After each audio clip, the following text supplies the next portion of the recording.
Se lavori quotidianamente con il computer, forse avrai già intuito che l'informatica è femmina, bisogna trattarla con cautela e un po' coi guanti di velluto. Ed è importante quando scrivi una macro, quando ti occupi di programmazione, avere bene in testa quello che vuoi fare. Per fare questo, per aiutarti nel tenere un filo logico, ci sono degli strumenti come Draw.io che puoi scaricare gratuitamente e che non richiede neanche l'installazione, quindi se hai un PC di lavoro dove non hai i privilegi di amministratore puoi utilizzare questo software. Sono software che ti permettono di disegnare quello che è il flowchart del tuo processo.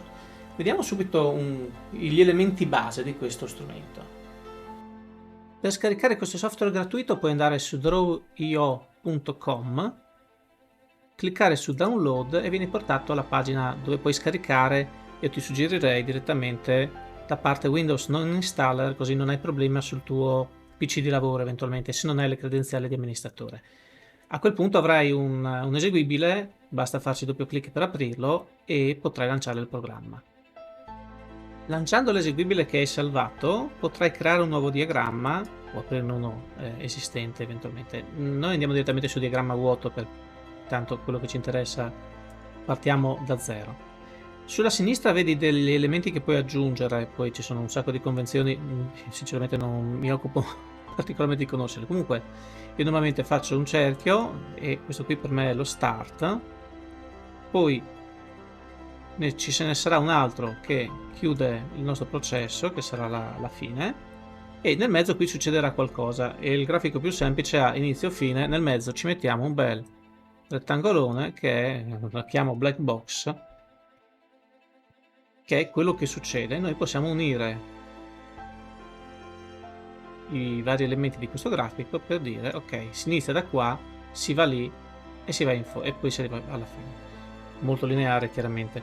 L'importante è che ho una uscita che porta verso una sola destinazione, non posso avere dei bivi a caso. Quello che abbiamo visto con le istruzioni condizionali è invece la possibilità di prendere uno sentiero o un altro sentiero, quindi in uscita potrei scegliere uno o più percorsi e andare a finire comunque verso una destinazione unica.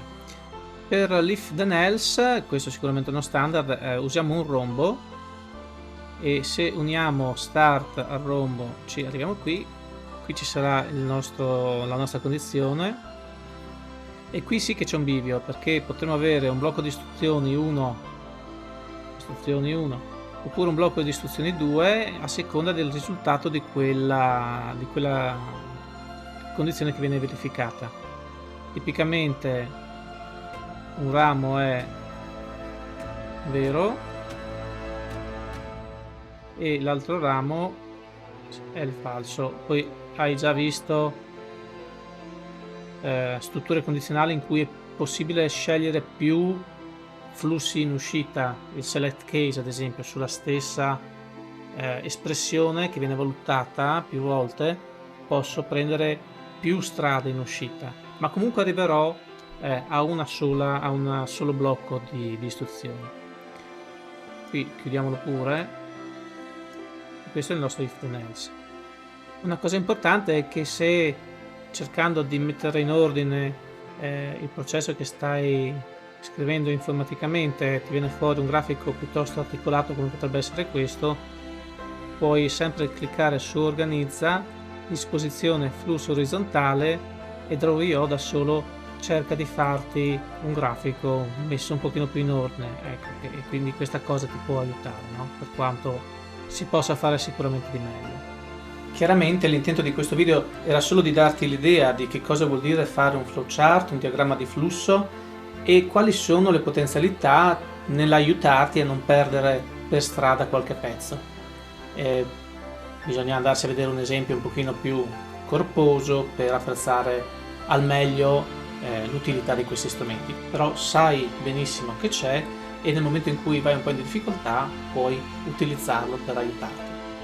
Ci vediamo al prossimo video. Ciao!